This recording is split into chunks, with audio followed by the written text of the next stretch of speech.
Okay, first, I'd like to say thank you to our crowd. I thought they were as good as I've seen since I've been here, numbers-wise, and atmosphere, and getting into the basketball game. So I thank them, and I'm sure they're, I apologize we didn't come up with a win for them, but hopefully they'll keep coming out and supporting this team like they did tonight. And then, second, credit UConn. I thought their big guys, showed up.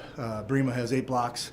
I think the way they protected the rim was probably the number one story of the game, the way they protected the rim versus the way we did. I thought we did it for a long time in that game, but late down the stretch, too many easy baskets for them, whether they're by our turnovers or their block shots.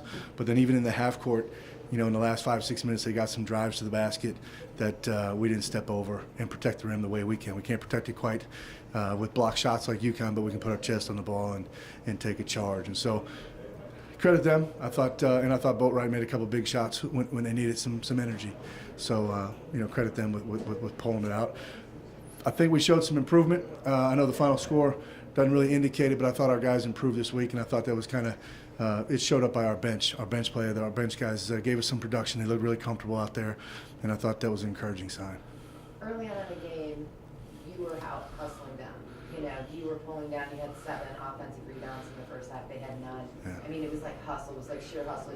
It maybe didn't help your shooting percentage much, but you were getting, production there from the hustle. Late in the game, you were chasing more. Yeah. You were behind a lot of their shooters, chasing them down the court, and they were in better position. Tired? We really tried to manage the minutes, Jonathan obviously went to the bench with foul trouble, so his minutes were, I think he ended up 25 or so for the game.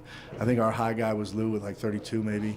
So we tried to manage the minutes and keep our energy up, but I don't think there's any doubt that we looked a little fatigued down the stretch. I thought for the most part, and I really challenged our guys all week to correct our rebounding and what we were doing on the boards.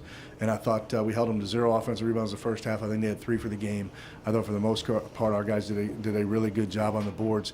They did get a couple key ones that I thought broke our back a little bit. Out of the 3 they got, there was 2 that were long rebounds that one of their guards got, and they ended up in points for them, and those were backbreakers.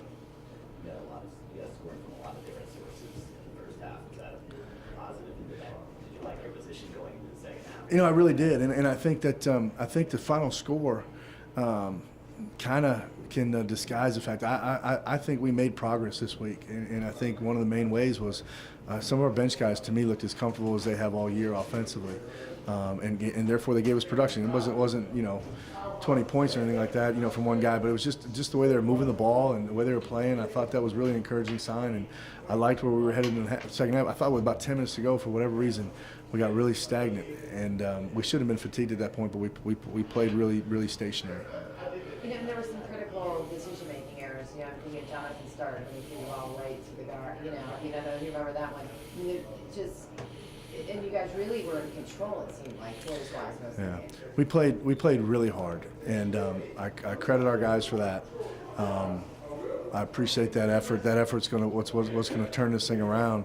At the same time, if I'm not mistaken, every guy on the team that played had at least 1 turnover, and no one had a real high number. It was across the board. I thought we were making plays. We were making mistakes out of aggressiveness, which, at this point in the year, you would hope that you weren't doing that. But at the same time, I really like our effort of our guys and how aggressive they were. Scoring drives in the second half. That's kind of been good to see this team. You got a little tired and wonder about the half too. Yeah. I think I could live, without looking at the film or maybe being exact. I think I could probably live with the one in the first half and one of the ones in the second half, because I thought we were getting good looks. There was one little spell there in the second half, and I believe I called timeout, where I thought we just really got stationary and stagnant. And the problem with that dry spell was those ended up in turnovers and ended up in points for them. And we know by now how fast teams in this league are converting those into points, and UConn is as good as there is at doing that, and that's why they got 20-some points on the fast break. Obviously really effective when he was on the floor. He took a missed opportunity that you for that stretch he was out with 3 fouls. Yeah, no question. I thought there was maybe 2 of those that I thought were maybe poor decisions on our guys, but there was probably 3 or 4 where I thought he made a sensational play coming from behind, and our guys, we have to be aggressive. I think both halves we got in the bonus, And I think part of this because we were aggressive. You know, the big kicker here is, you know, you can say it's just another opponent and all that kind of stuff, but Devlin was filled out for UConn. It was a big game, a big moment for the program. You're on a 4-game slide. This could have been a great way to, you know, that sense of missed opportunity. Talk about that and what that mood is like in the locker room right now, having missed that. Yeah, I think they understand it, you know, the opportunity, and I think they're hurting. But this team, you know, they play really hard, and so the losses hurt. And the great thing about being in this league is that, you know, next up is another great opportunity, and our next one is we go on the road to another one of the most storied programs in college basketball. I mean, since 1950 when they won it, Cincinnati's been a player on the national scene, and so there's going to be another great opportunity on national TV. You know, I keep knocking on the door, keep working hard. We'll hopefully we'll start taking advantage of them. Some of these guys like you is still struggling from the field. You know, you look at his numbers, and you know it's like he's leading you in scoring, and you need him so badly right now. And if he hits just a few more of those shots, you got to make that change to the dimension of the game. Yeah, and I think we got some. We probably had, you know, even though we had 16 turnovers, we had double-figure assists, I believe, and we had some baskets that we really worked well together as a team. And I think that's what, you know, it's very difficult for our guys to go one-on-one or to just take on a matchup and score in this league because there's usually great length behind that matchup, you know, and it just makes really good team basketball. And, you know, a lot of teams have trouble scoring in this league because of that. But I think we're getting better. I really do, and I think as we do that, I think our shooting percentages will go up. What do you take from this game to prepare for Cincinnati and UCF next? Well, like I said, I think we improved, you know, on some things, and we need to, you know, go back in and keep having good practices and keep getting better because it is another great opportunity. I think on the game, you guys controlled much of the game, and then to watch it kind of slide away really late. Describe what happened kind of in the last 5 minutes. Just a mental letdown. That's all I can say. They really passed the pace. They upped the tempo. It seemed like they almost went to overdrive there. Did you feel them kind of pick up that tempo? No, I didn't really feel no pressure at all, honestly. We just made a simple turnover and that was the game. Jay, there was a scoring drought of more than 5 minutes there in the second half, and you were the one that kind of broke it with that three-pointer, and you know you made some consistent shots. It really helped the team stay ahead, stay in it. You know, just thoughts on the game and how it ended. What goes into winning basketball games, we didn't do at a high level. Basically, what it comes down to is doing the little things like boxing out, or you know, holding the gaps and stuff like that, and not fouling and keeping hold on to the ball. All that stuff goes into winning basketball games towards the end. It might not seem like it affected at the beginning, but definitely, you know, within the last 5 minutes, you have to do those things at a high level. You had tremendous opportunity to knock off, you know, the reigning national champions. You know that. I know that would have been a big way to break this sort of skid that you guys are on. Is that what I'm seeing in you guys, the disappointment, this opportunity that was almost there? Whether it was the defending national champions or anybody else, the loss still feels the same. We did miss an opportunity, but you know, it's a loss is a loss, and it's still on the right side of the column. So we feel the same way about losing to anybody else, and you know, we gotta go into practice and see, you know, have a good week of practice. Where do you think the game was lost? Yeah, like I said, we just didn't take care of the ball like we know we can, and hold ourselves down on the defensive end. Lou, you made a big three-point play, put you guys up 5, and then really struggled. The whole team struggled to score from that point on. What did you see going wrong down the stretch? We was real stagnant. We was letting the ball sit in one player's hand. We just wasn't moving and making the game way harder than what it needed to be. And doing that type of stuff, we can't beat good teams. Do you feel like you're more in a rhythm when you guys go faster? I've seen a lot of when that shot clock drains down and then there's kind of not a great shot, you know, as the buzzer's going on. Do you guys feel like you can get in a better rhythm when you go a little faster, or is it just kind of the way the game went? Rhythm is rhythm, honestly. But, it'll be great to not let it get to that shot clock as many times as we do. But like I said, we just making simple turnovers. And we got to give your hats off to UConn. They played great ball tonight. When you got their center in foul trouble early in the second half, you feel like it was a missed opportunity because he was really, really tough on you guys inside blocking shots. Yeah, he was a real good shot blocker. And just allowing him to block so many shots tonight, that just changed the game. And we teach that you need to get the ball on the backboard, and we don't really get blocked.